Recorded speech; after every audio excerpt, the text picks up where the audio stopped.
राम राम सारे बाण भाइयों ने। आज मैं कथा पढ़ूंगी जिस कथा को सुनने से हमारे पितरों को मुक्ति मिलती है और हमें धन धान्य की प्राप्ति होती है। बोलो विष्णु भगवान की जय, बोलो शिव शंभू की जय, जय हो भोलेनाथ की। वो आजकल नाम का एक गांव था जो समुद्र तट के पास स्थित था।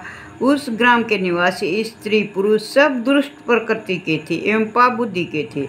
मनुष्य पशुवर्ती वाले और स्त्रियां वह विचारणी प्रकृति की थी। उस गांव में एक ब्राह्मण रहता था जिसका नाम बिंदु था। उसने अपनी कामातुरवश रूपवती पत्नी चंचला के होते हुए भी वह एक वेश्या के कोठे पर जाने लगा। इस कारण वह धीरे धीरे अपनी पत्नी से विमुख होता गया। कुछ समय तक तो चंचला अपने काम के वेग को सहन करती रही, परंतु दीर्घ समय तक वह अपनी इंद्रियों पर नियंत्रण न कर सकी।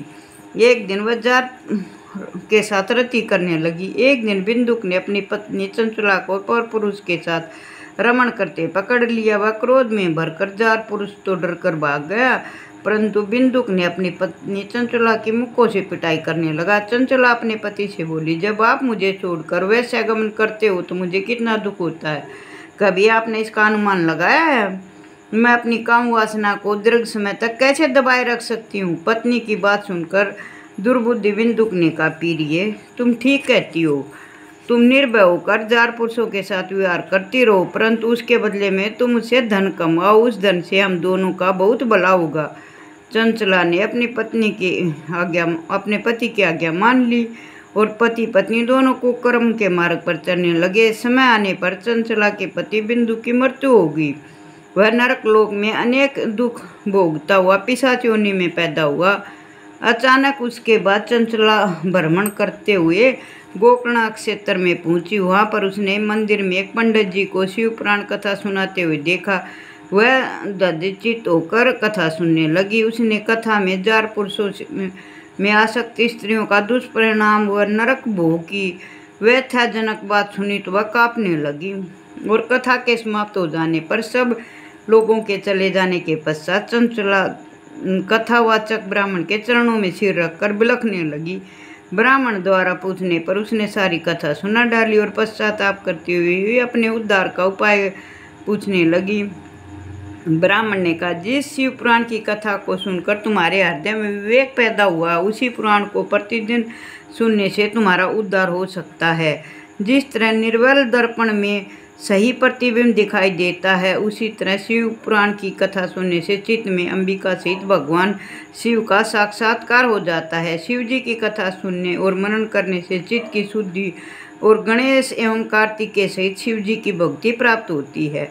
शिव जी का भगत उनका कृपा से देव दुर्लभ मुक्ति प्राप्त कर लेता है। इसलिए हे चंचला, तुम्हारे कल्याण का एकमात्र उपाय शिव पुराण का श्रवण करना ही है। ब्राह्मण की कथा सुनकर चंचला उनसे ही शिव कथा को सुनाने का अनुरोध करने लगी। ब्राह्मण ने उसकी प्रार्थना को स्वीकार कर लिया और चंचला ने पंडित द्वारा बताई गई विधि से स्नान किया और जटा वल्कल वस्त्र धारण करके और शरीर पर भस्म लगाकर रुद्राक्ष की माला धारण करके एवं जितेंद्रिय होकर शिव पुराण की कथा को सुनने लगी। इस प्रकार शिव जी के ध्यान मगन रहकर चंचला ने समय आने पर शरीर को त्याग दिया और शिवलोक में पूछकर उमा सहित भगवान शंकर के साक्षात्कार दर्शन किए और उसकी श्रद्धा और भक्ति को देखकर पार्वती ने उसे सदैव के लिए अपना सामीप्य प्रदान कर दिया। वह पार्वती की सहेली बन गई और उनके साथ रहने लगी, रमण करने लगी। सोनक जी ने सूर्य जी से प्रार्थना की कि चंचला के आगे की कथा बताने की कृपा करे। सूर्य जी ने कहा, हे मुनिश्रेष्ठ, चंचला ने अपनी निश्चल भक्ति द्वारा भगवती पार्वती का सानिध्य प्राप्त कर लिया। एक दिन चंचला ने भगवती पार्वती से अपने पति के संबंध में जिज्ञासा प्रकट की तो भगवती पार्वती ने उसे बताया कि बिंदुक नरक की अनेक यातनाएं भोगने के बाद इस समय पिशाच योनि में कष्टप्रद जीवन व्यतीत कर रहा है। यह सुनकर चंचला उद्विग्न हो उठी, बड़ी दुखी हुई। वह भगवती पार्वती से बार बार अनुनय विनय करके और उनसे अपने पति के उद्धार की याचना करने लगी।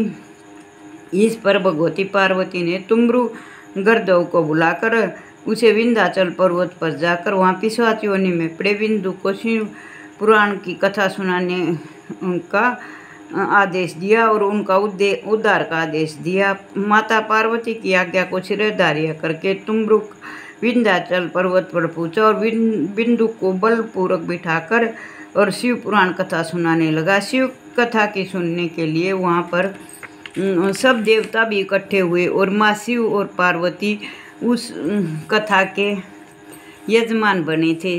उन्होंने गण और गोरा का रूप धरा था और गण गोरा बनकर उनकी कथा सुने, इसलिए उसके पति की मुक्ति हुई और वो भी बाद में शिव के गण बन गए। बिंदु का प्रतिदिन शिव जी का गुणगान करने लगा। भगवान शंकर ने उसकी अचल भक्ति को देखकर उसे भी अपना गण बना लिया। तो जो भी इस कथा को पढ़ता है, सुनता है, उसके पितरों को मुक्ति मिलती है, उसे धन धान्य की प्राप्ति होती है। बोलो विष्णु भगवान की जय, बोलो शिव शंभू की जय, हो भोलेनाथ की जय, शिव शंभू की।